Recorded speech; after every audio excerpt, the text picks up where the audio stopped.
என் அன்பிற்குரியவனே, உன் கண்கள் கலங்கியிருப்பதை பார்க்கும்போது என் மனமும் வலிக்கிறது. ஆனால் ஒன்று தெரிந்து கொள், காலச்சக்கரம் எப்போதும் ஒரே இடத்தில் நிற்பதில்லை. இன்று நீ அனுபவிக்கும் இந்த தனிமையும் பிரிவும் மனக்கவலையும் ஒரு தற்காலிகமான மேகமூட்டம்தான்.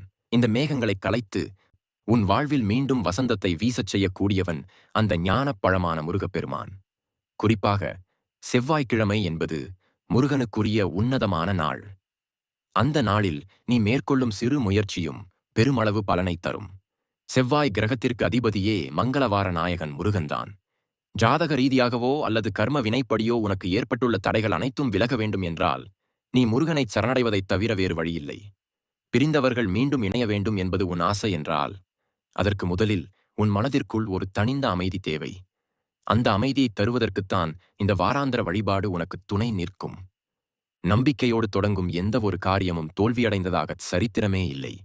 செவ்வாய்க்கிழமை அதிகாலை எழுந்து உன் இல்லத்தை சுத்தப்படுத்தி குளித்து முடித்துவிட்டு முருகனின் திருவுருவப் படத்தின் முன் அமர்வது முதல் படி. அந்த அதிகாலை பொழுதில் நிலவும் அமைதி உன் எண்ணங்களை ஒருமுகப்படுத்த உதவும். எல்லாம் நன்மையே நடக்கும் என்ற நேர்மறை எண்ணத்தோடு நீ ஏற்றும் ஒரு சிறு அகல் விளக்கு உன் வாழ்க்கையின் இருளை விரட்டும் சக்தியைக் கொண்டது. அந்த ஒளியில் முருகனின் புன்னகையைப் பார். உன் கவலைகள் மெல்ல மெல்லக் கரைவதை நீயே உணர்வாய். விட்டுச் சென்றவர்கள் உன்னை தேடி வரவேண்டும் என்று நீ துடிப்பது எனக்கு புரிகிறது. உறவுகளுக்குள் ஏற்படும் விரிசல் என்பது பெரும்பாலும் ஈகோ அல்லது தவறான புரிதலால் விளைவதுதான். செவ்வாய்க்கிழமை தோறும் நீ செய்யும் இந்த வழிபாட்டின் மூலம் உன்னிடத்தில் ஒரு தெய்வீக அதிர்வு உருவாகும். அந்த அதிர்வு உன்னை விட்டு பிரிந்தவர்களின் மனதிலும் ஒரு மாற்றத்தை ஏற்படுத்தும். அவர்கள் உன்னை பற்றிய நல்ல நினைவுகளை மட்டும் அசைபோடத் தொடங்குவார்கள். அன்பால் பிணைக்கப்பட்ட எதையும் காலம் பிரித்து வைக்க முடியாது. இந்த முதல் பகுதியில் நான் உனக்குச் சொல்ல விரும்புவது ஒன்றே ஒன்றுதான். தொடக்கம்தான் வெற்றியின் பாதி. இன்று முதல் நீ முருகனை முழுமையாக நம்பத் தொடங்கிவிட்டாய். இனி உன் பாரத்தை அவன் சுமந்து கொள்வான். அடுத்த வாரத்திலிருந்து நீ செய்ய வேண்டிய குறிப்பிட்ட வழிபாட்டு முறைகள் பற்றியும் மனதை எப்படி தயார்படுத்த வேண்டும் என்பது பற்றியும் விரிவாக பார்ப்போம். கலங்காதே, வேலவன் இருக்கையில் உனக்கு ஏது கவலை? உன்னுடைய இந்த அர்ப்பணிப்பு வீண் போகாது. அகல் விளக்கின் அருளும் கந்தன் புகழும் செவ்வாய்க்கிழமை அதிகாலையில் நீ ஏற்றும் அந்த தீபத்திற்கு ஒரு தனி மகத்துவம் உண்டு. விளக்கேற்றுவது என்பது வெறும் சடங்கு அல்ல, அது உன் ஆன்மாவிற்கும் இறைவனுக்கும் இடையிலான ஒரு இணைப்பு.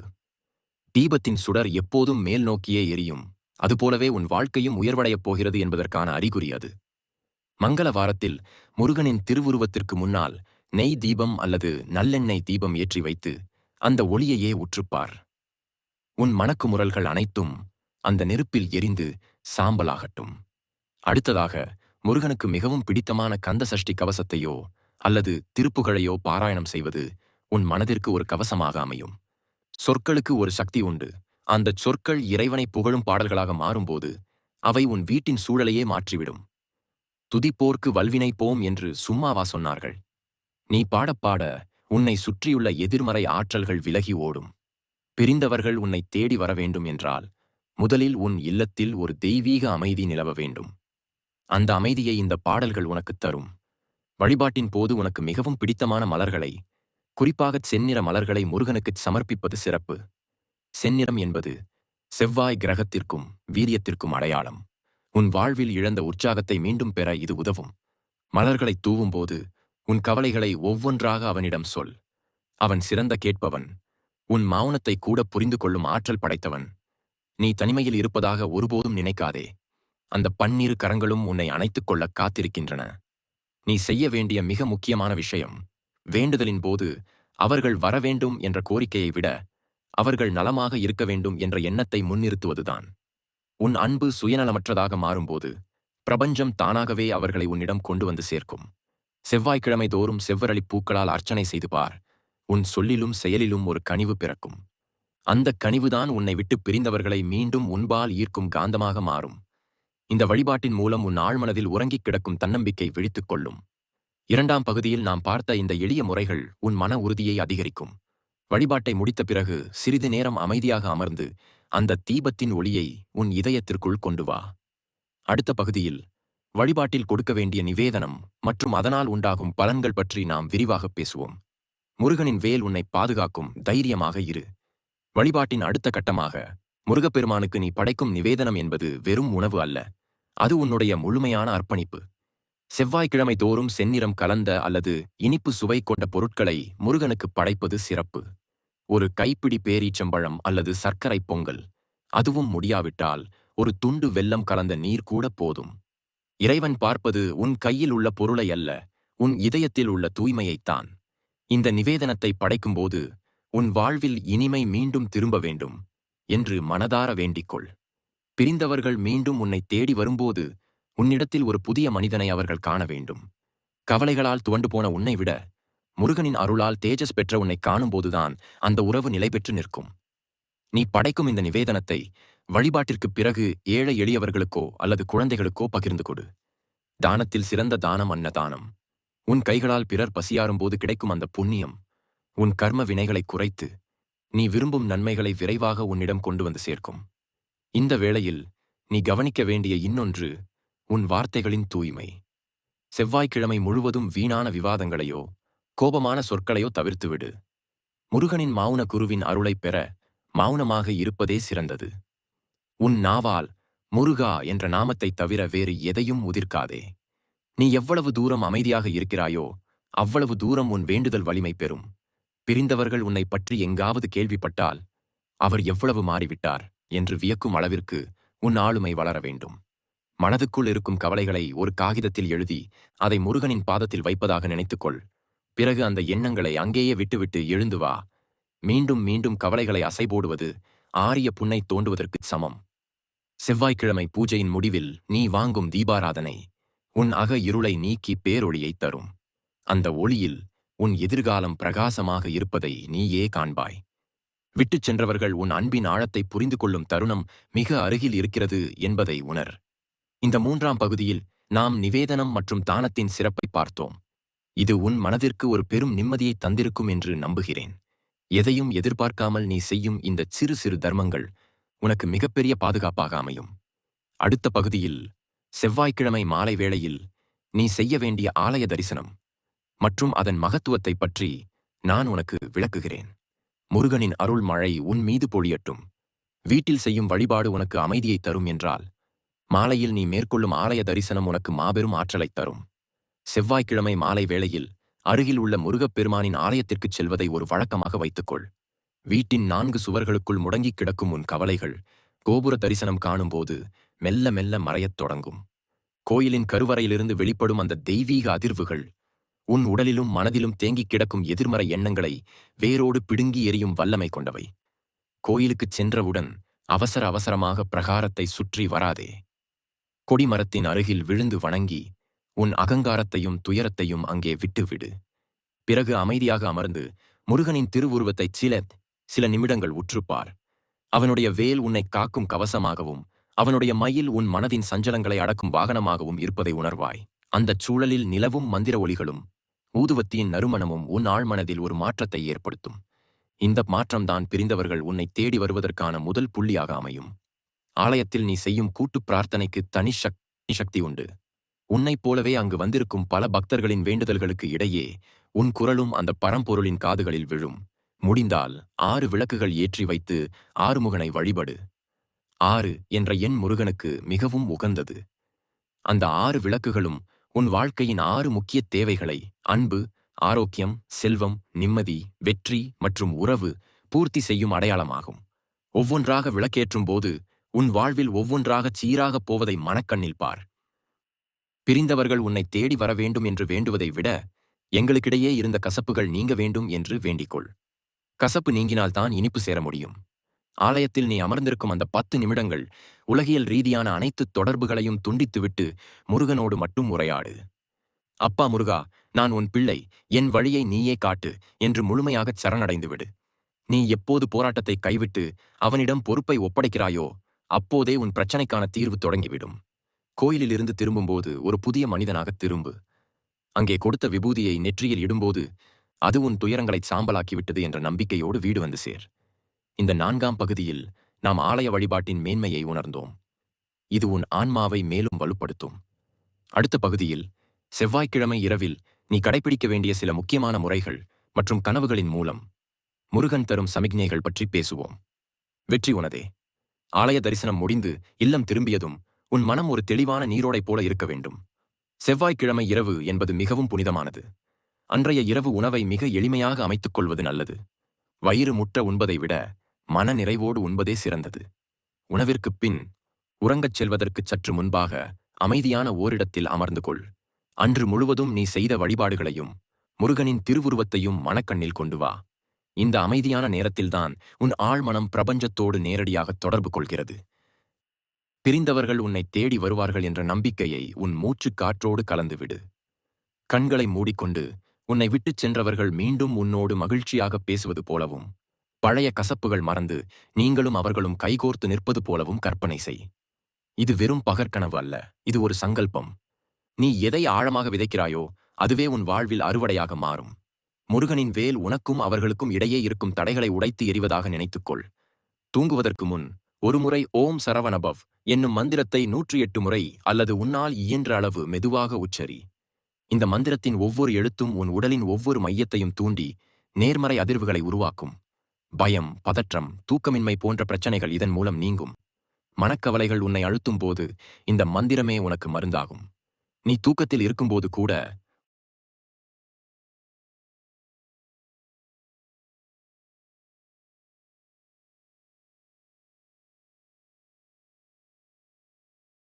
உன் ஆழ்மனம் இந்த மந்திரத்தை சொல்லிக்கொண்டே இருக்கும்படி உன் எண்ணங்களை ஒருமுகப்படுத்து. உறக்கத்தின் போது உனக்கு வரும் கனவுகள் சில சமயங்களில் முருகனின் சமிக்ஞைகளாக இருக்கலாம். மயில், வேல் அல்லது ஒரு சிறுவன் உனக்கு தெரிவது போல கனவு கண்டால் உன் பிரார்த்தனை ஏற்றுக்கொள்ளப்பட்டது என்று அர்த்தம். ஒருவேளை கனவுகள் ஏதும் வரவில்லை என்றாலும் கவலைப்படாதே. இறைவன் உன் இதயத்திலேயே குடிகொண்டிருக்கிறான். இரவு தூங்கும் முன், இன்று நடந்த அனைத்தும் உன் செயல், நாளை நடக்கப் போவதும் உன் விருப்பம் என்று அவனிடம் பாரத்தை இறக்கி வைத்துவிட்டு அமைதியாக கண் வளர். இந்த 5ஆம் பகுதியில் நாம் இரவு நேர வழிபாட்டை பார்த்தோம். இதோடு ஒரு வாரத்திற்கான செவ்வாய்க்கிழமை வழிபாட்டு முறை முழுமையடைகிறது. ஆனால் இது ஒரு தொடக்கம்தான். உன் பக்தியை மேலும் வலுப்படுத்தவும், பிரிந்தவர்கள் திரும்பி வருவதற்கான மன ரீதியான மாற்றங்களை உன்னிடத்தில் உருவாக்கவும் அடுத்தடுத்த பகுதிகளில் சில ரகசிய முறைகளை நான் சொல்லப் போகிறேன். அடுத்த பகுதியில் செவ்வாய்க்கிழமை விரதத்தின் மகிமை மற்றும் அதனால் ஏற்படும் உடல் மன மாற்றங்களைப் பற்றி பார்ப்போம். செவ்வாய்க்கிழமை வழிபாட்டில் விரதம் என்பது வெறும் உணவு தவிர்ப்பு மட்டுமல்ல, அது உன் புலன்களை அடக்கி இறைவனுடன் உன்னை இணைக்கும் ஒரு பாலமாகவும். ஒரு மனிதன் எப்போது தன் பசியை கட்டுப்படுத்தி இறை சிந்தனையில் இருக்கிறானோ அப்போது அவனது ஆன்ம பலம் பன்மடங்கு பெருகுகிறது. இந்த 6ஆம் பகுதியில் நாம் பார்க்கப் போவது விரதத்தின் மகத்துவம். செவ்வாய்க்கிழமை தோறும் உன்னால் முடிந்தால் ஒருவேளை உணவு மட்டும் உட்கொண்டோ அல்லது பால், பழம் மட்டும் அருந்தியோ விரதம் இரு. இந்த விரதம் உன் உடலில் உள்ள கழிவுகளை நீக்குவது போல உன் மனதில் உள்ள எதிர்மறை எண்ணங்களையும் பழைய கர்ம வினைகளையும் வேரோடு அழிக்கும். உன் வாழ்வில் இன்று ஏற்பட்டிருக்கும் இந்த துன்பத்திற்கும் பிரிவிற்கும் ஏதோ ஒரு பழைய வினை காரணமாக இருக்கலாம்.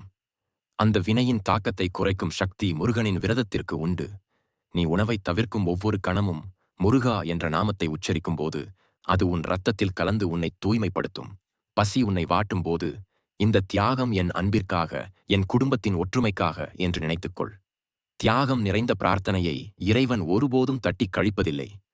பிரிந்தவர்கள் உன்னை தேடி வர வேண்டும் என்றால் உன் பக்கம் இருக்கும் குறைகள் முதலில் களையப்பட வேண்டும். இந்த விரத காலத்தில் நீ எடுக்கும் மாவூன விரதம் அல்லது கோபத்தை கட்டுப்படுத்தும் பயிற்சி உன்னை ஒரு சிறந்த மனிதனாக மாற்றும்.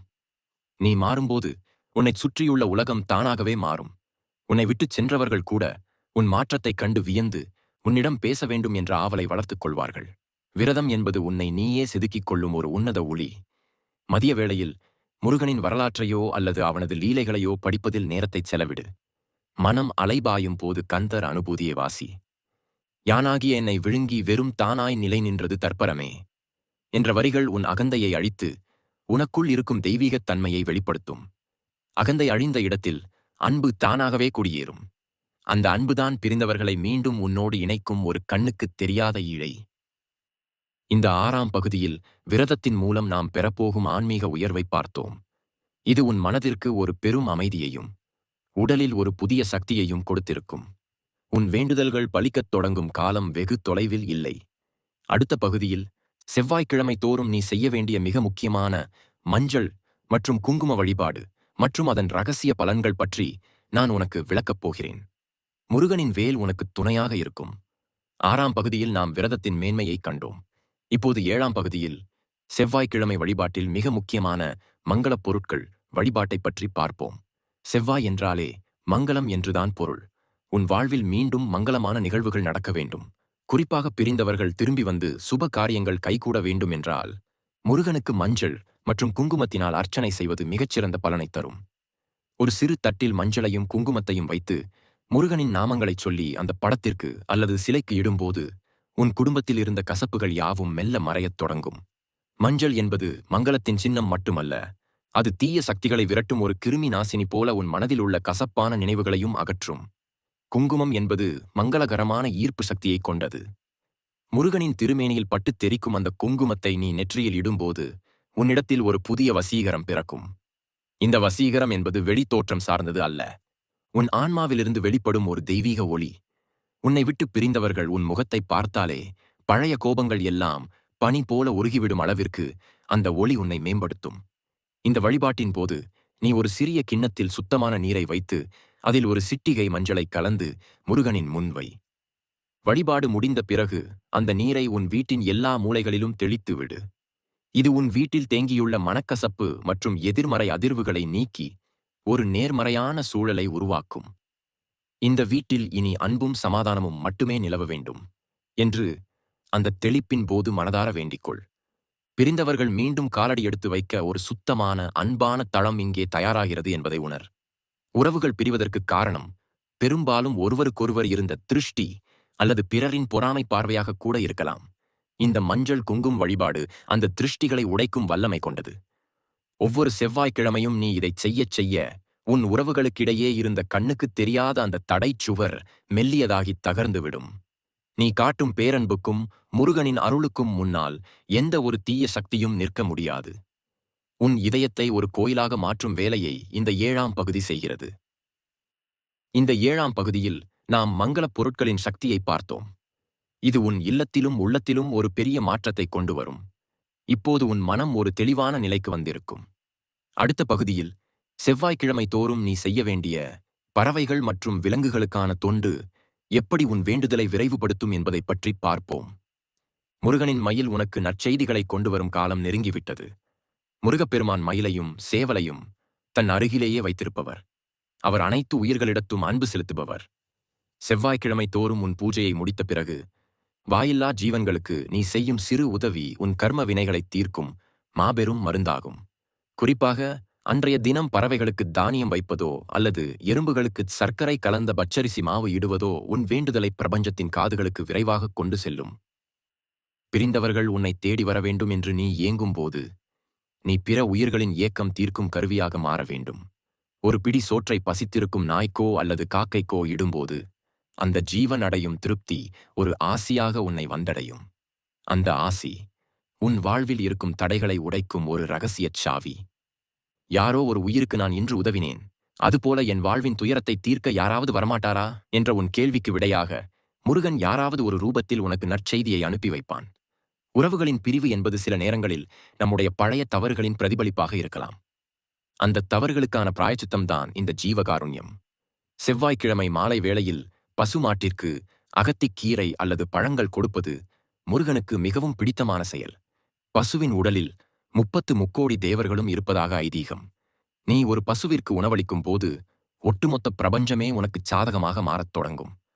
உன்னை விட்டுச் சென்றவர்கள் உன் அன்பின் பெருமையை உணர்ந்து மீண்டும் உன்னிடம் பேசத் துடிக்கும் சூழல் இதனால் உருவாகும். நீ செய்யும் இந்த தர்மம் உன் மனதிற்கு ஒரு விதமான நிம்மதியையும் பெருமிதத்தையும் தரும். நான் ஒரு பயனுள்ள மனிதன் என்ற எண்ணம் உனக்குள் எழும்போது உன்னிடமிருந்த தாழ்வு மனப்பான்மை நீங்கும். பிரிந்தவர்கள் மீண்டும் வரும்போது நீ ஒரு பலவீனமான மனிதனாக அல்லாமல் கருணையும் உறுதியும் கொண்ட ஒரு புதிய மனிதனாக அவர்களை சந்திக்க வேண்டும். அந்த முதிர்ச்சியை இந்த சிறு சிறு அறச்செயல்கள் உனக்கு கற்றுக் கொடுக்கும். தர்மம் தலைகாக்கும் என்பது வெறும் பழமொழி அல்ல, அது உனக்கு கிடைக்கப் போகும் அனுபவ உண்மை. நீ முருகனின் முன் அமர்ந்து கண்களை மூடி தியானிக்கும் போது உன்னை விட்டுச் சென்றவர்கள் உன்னிடம் மீண்டும் வருவது போன்ற காட்சியை உன் அகக்கண்ணில் ஓடவிடு. இது வெறும் கற்பனை அல்ல. உன் எண்ணங்கள் ஒரு காந்த அலைகளாக மாறி அந்த நபரின் ஆழ்மனதை தட்டி எழுப்பும். முருகனின் திருக்கரத்தில் இருக்கும் வேல் அறிவின் அடையாளம் மட்டுமல்ல, அது தடைகளை தகர்க்கும் ஒரு கருவி. அந்த வேல் உனக்கும் அவர்களுக்கும் இடையே இருந்த பகை, ஈகோ மற்றும் தவறான புரிதல் என்னும் திரையை கிழித்து எறிவதாக நீ உறுதியாக நம்ப வேண்டும். பிரிந்தவர்கள் திரும்பி வரும்போது நீ அவர்களை குற்றச்சாட்டுகளோ அல்லது பழைய கசப்புகளோ இன்றி வரவேற்கத் தயாராக இருக்க வேண்டும். செவ்வாய்க்கிழமை தோறும் உன் மனதிற்குள் நான் அனைவரையும் மன்னிக்கிறேன், நான் அனைவராலும் அன்பு செய்யப்படுகிறேன் என்ற வாக்கியத்தை ஒரு மந்திரம் போலச் சொல்லி வா. நீ யாரையும் வெறுக்காத போது பிரபஞ்சம் உன்னை ஒரு காந்தமாக மாற்றும். அந்த நபர் எங்கு இருந்தாலும் உன் நினைவுகள் அவர்களை தூங்க விடாமல் செய்யும். முருகனின் அருள் உனக்குள் ஒரு அமைதியான ஆளுமையை உருவாக்கியிருக்கும். அந்த ஆளுமைதான் அவர்களை மீண்டும் உன்பால் ஈர்க்கும் மிகப்பெரிய சக்தியாக மாறும். இந்த வேளையில் முருகனின் வேல் உனக்கு அளிக்கும் பாதுகாப்பை நினைத்துப் பார். வேல் என்பது கூர்மையானது, ஆழமானது மற்றும் அகலமானது. அதுபோலவே உன் நம்பிக்கையும் கூர்மையாகவும் பக்தியும் ஆழமாகவும் இருக்க வேண்டும். வெற்றிவேல் வீரவேல் என்ற முழக்கம் உனக்குள் ஒரு புதிய தெம்பை உருவாக்கும். உன் கவலைகள் அனைத்தும் அந்த வேலால் குத்திக் கிழிக்கப்பட்டுவிட்டன என்று எண்ணு. செவ்வாய்க்கிழமை பூஜையின் முடிவில் நீ வாங்கும் திருநீறு, விபூதி உன் நெற்றியில் இருக்கும்போது அது ஒரு கவசமாக உன்னை காக்கும். எந்த ஒரு எதிர்மறை எண்ணமும் உன்னை அண்டாது. உன் வேண்டுதல் இப்போது முதிர்ச்சியடைந்து விட்டது. ஏன் அவர்கள் சென்றார்கள் என்ற கேள்வியை விட்டுவிட்டு, அவர்கள் வரும்போது நான் எப்படி மகிழ்ச்சியாக இருக்கப் போகிறேன் என்ற எதிர்பார்ப்புக்கு மாறு. எதிர்பார்ப்பு என்பது ஒருவிதமான காந்த சக்தி. நீ மகிழ்ச்சியாக இருக்கும்போதுதான் மகிழ்ச்சியான நிகழ்வுகள் உன்னை தேடி வரும். செவ்வாய்க்கிழமை தோறும் நீ காட்டும் இந்த பொறுமையும் பக்தியும் அந்த பழனி ஆண்டவனுக்குத் தெரியும். அவன் எப்போதுமே தன் பக்தர்களை கைவிட்டதில்லை. உன் கண்ணீர் துளிகளை அவன் தன் கரத்தில் ஏந்திக் கொண்டான். உன் முழு மனதையும் முருகனின் திருவடிகளில் சமர்ப்பித்துவிடு. அப்பா முருகா, இதுவரை நான் செய்த முயற்சிகள் அனைத்தும் உனக்கே அர்ப்பணம். இனி என் வாழ்வின் ஒவ்வொரு நொடியும் உன் விருப்பப்படியே நடக்கட்டும் என்று நீ எப்போது கலக்கமின்றிச் சொல்கிறாயோ அப்போதே உன் கவலைகளின் வேர் அருந்து விடுகிறது. நீ பாரத்தை அவனிடம் கொடுத்து விட்டாய். இனி அவன் அதை பார்த்துக் கொள்வான் என்ற நிம்மதி உன் முகத்தில் மலரட்டும். பிரிந்தவர்கள் திரும்பி வருவது என்பது இப்போது வெறும் காலத்தின் கையில்தான் இருக்கிறது. நீ எரிந்த அன்பின் அலைகள் அவர்களை சென்றடைந்து விட்டன. அவர்கள் உன்னை தேடி வரும் அந்த தருணத்தில் நீ ஒரு தெளிந்த நீரோடை போல இருக்க வேண்டும். பழைய கசப்புகளையோ, ஏன் என்னை விட்டு போனாய் என்ற கேள்விகளையோ கேட்காமல் ஒரு புதிய உறவைத் தொடங்கும் பக்குவம் உனக்கு கிடைத்திருக்கும். முருகனின் அருள் உனக்கு கொடுத்த மிகப்பெரிய பரிசு இந்த மன முதிர்ச்சிதான். நீ எதை இழந்ததாக நினைத்தாயோ அதைவிட மேலான ஒரு நிம்மதியையும் நேர்மறையான உறவையும் முருகன் உனக்கு இப்போது உனக்கு திருப்பிக் கொடுப்பான். இந்த 10 வாரங்களில் நீ செய்த ஒவ்வொரு சிறு செயலும், அந்த அதிகாலை தீபம், கந்த சஷ்டி கவசம், எளிய நிவேதனம், ஆலய தரிசனம் மற்றும் ஜீவகாருண்யம் அனைத்தும் உன் ஆன்மாவைச் சுற்றியிருந்த இருளை அகற்றிவிட்டன. இனி உன் வாழ்வில் தடைகள் என்பது இருக்காது. அப்படி தடைகள் வந்தாலும் அதை தகர்க்கும் வேல் உன் நம்பிக்கையாக உன்னோடு இருக்கும். செவ்வாய்க்கிழமை தோறும் நீ கடைப்பிடித்த இந்த ஒழுக்கம் உன்னை ஒரு ஆன்மீக வீரனாக மாற்றியிருக்கிறது. இனி உன்னை யாராலும் எதனாலும் அசைக்க முடியாது. உன் வாழ்வில் அற்புதம் நிகழப்போகிறது என்பதை உணர்த்தும் சில சமிக்ஞைகளை நீ கவனிப்பாய். திடீரென்று உனக்கு கேட்கும் முருகனின் பாடல்கள், உன்னை அறியாமல் உன் மனதில் தோன்றும் மகிழ்ச்சி, அல்லது உன்னை விட்டு பிரிந்தவர்களிடமிருந்து வரும் ஒரு சிறிய தகவல் என எதுவாகவும் அது இருக்கலாம். அந்த தருணத்தில் பதற்றப்படாமல், முருகா நன்றி என்று மட்டும் சொல். நன்றியுணர்வு என்பது இறைவனை இன்னும் நெருக்கமாக இழுக்கும் ஒரு சக்தி. உன் வேண்டுதல் பலித்துவிட்டது என்பதற்கான அத்தாட்சி அது. அன்பானவனே, கவலைகளை கடலில் எரிந்துவிட்டு நிமிர்ந்து நில். 12 கரங்களால் உன்னை அணைத்துக் கொண்டிருக்கும் அந்த பரம்பொருள் உனக்கு துணையாக இருக்கிறான். முருகன் துணை. உனக்கு எல்லாம் நன்மையே நடக்கும். அன்பானவர்களே, முருகப்பெருமானின் பேரருள் உங்கள் அனைவர் மீதும் பொழியட்டும். உங்கள் வாழ்வில் ஒரு புதிய வெளிச்சத்தை கொண்டு வரும் என்று நான் உறுதியாக நம்புகிறேன். நம்பிக்கையோடு செய்யும் எந்த ஒரு காரியமும் வீண் போகாது. உங்கள் கவலைகள் தீர்ந்து பிரிந்த உறவுகள் மீண்டும் உங்களை தேடி வரும் காலம் வெகு தூரத்தில் இல்லை. இந்த தொகுப்பு உங்களுக்கு மன அமைதியையும் ஊக்கத்தையும் தந்திருந்தால் மறக்காமல் உங்கள் கருத்துக்களை கமெண்ட் பகுதியில் ஓம் முருகா என்று பதிவிடுங்கள். உங்கள் அனுபவங்கள் மற்றவர்களுக்கும் ஒரு நம்பிக்கையை தரும். இது போன்ற பல ஆன்மீக தகவல்களையும் வாழ்வியல் வழிகாட்டுதல்களையும் தொடர்ந்து பெற நமது சேனலை சப்ஸ்கிரைப் செய்து கொள்ளுங்கள். அந்த 12 கரங்கள் உங்களை எப்போதும் பாதுகாக்கும். வெற்றிவேல், வீரவேல்.